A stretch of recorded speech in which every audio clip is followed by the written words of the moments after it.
नमस्कार दगड़ियों, सेमने शिव सोनी। हम यहाँ छिन आज एक और उखाण लेते हैं।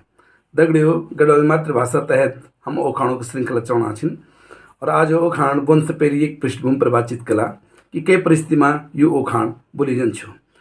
दगड़ियों, कबर के होंदो कि परिवार में यो आदमी कोई गलती कर दो और वे की सजा न सिर्फ वे तो मिलती बल्कि कई पीढ़ियों तक, कई भाई बंधु तक या रावतों तक वह सजा भुगतान पड़ती कई बार मैं बंधु। खास तौर पर जो धर्म वाला विषय छिन, जाति वाला विषय छिन, समाज वाला विषय छिन, जिन समाज में कोई अपभ्रष्ट काम कली तो वे नुकसान कई पीढ़ी तक सहन पड़ो, या कोई देशद्रोही काम कली वे कई पीढ़ी तक सहन पड़ो। भाई एक पिता जिन जो फौज में रहे तो देशद्रोही काम करी और दूसरा देश तक जो जासूसी काम करी वो एक नुकसान बच्चों तो नहीं। समाज में कई विजातीय भी हो कली, विधर्मी भी हो कली, वो एक तो सजा या इनाम जो भी मिलो लेकिन आने वाली पीढ़ी ते वे को बहुत नुकसान होंगे। या के मर्डर के लिए के हत्या के लिए तो वे तो सजा जो मिलना चाहिए, लेकिन वे परिवार वालों तभी बहुत वे नुकसान हो कई पीढ़ी तक ये बुआ लासी चाहिए, एक माँ लासी चाहिए, ये देशद्रोही छिन, ये यू कुजातीय बिहोकरी विजातीय बिहोकरी ये यूँ परिवार में तुम्हें हुए। तो ये से संबंधित यो उखाण ची कि मतलब जब कोई गलती कोई कर दो एक सजा हर तो मिलती, हर कोई तो मिलता और कई पीढ़ी तक मिलती। तो परिस्थिति जो हमारे बुजुर्ग बहुत अच्छे उखाण बोली ची कि एक पीढ़ीन गुर खाएँ, एक पीढ़ीन गुर खाएँ और सात पीढ़ी बदनाम हुए। एक पीढ़ी गुर खाएँ, 7 पीढ़ी तक बदनाम हुए।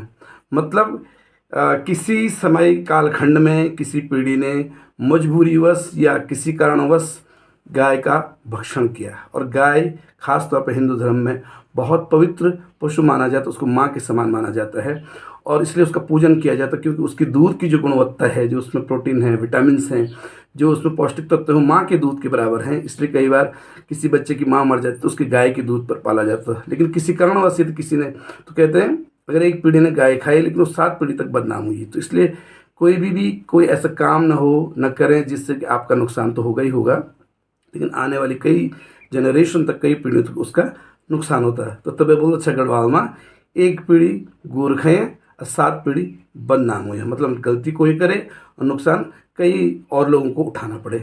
इसी से संबंधित एक प्रमुख शायर हुए हैं जिनका एक शेर इससे मिलता जुलता है और मैं जरूर उस शेर को भी यहाँ पर साझा करना चाहूँगा। साहिर लुधियानवी वो शायर हैं जिन्होंने इस तरह की परिस्थितियों के लिए एक शेर लिखा है और वो शेर इस तरह से है कि हमने तारीख में ऐसे भी मकान देखे हैं, कि तारीख में हमने ऐसे भी मकान देखे हैं, लम्हों ने गलती की है सदियों ने सजा झेली है, लम्हों ने गलतियाँ की है सदियों ने सजा झेली है। तो ये छो आज उखाण कि एक पीढ़ी गुर खाएँ 7 पीढ़ी तक बदनाम हुए। एक पीढ़ी गुर खाएँ 7 पीढ़ी बदनाम हुए। धन्यवाद, फिर मिलना और उखाण लेते हैं।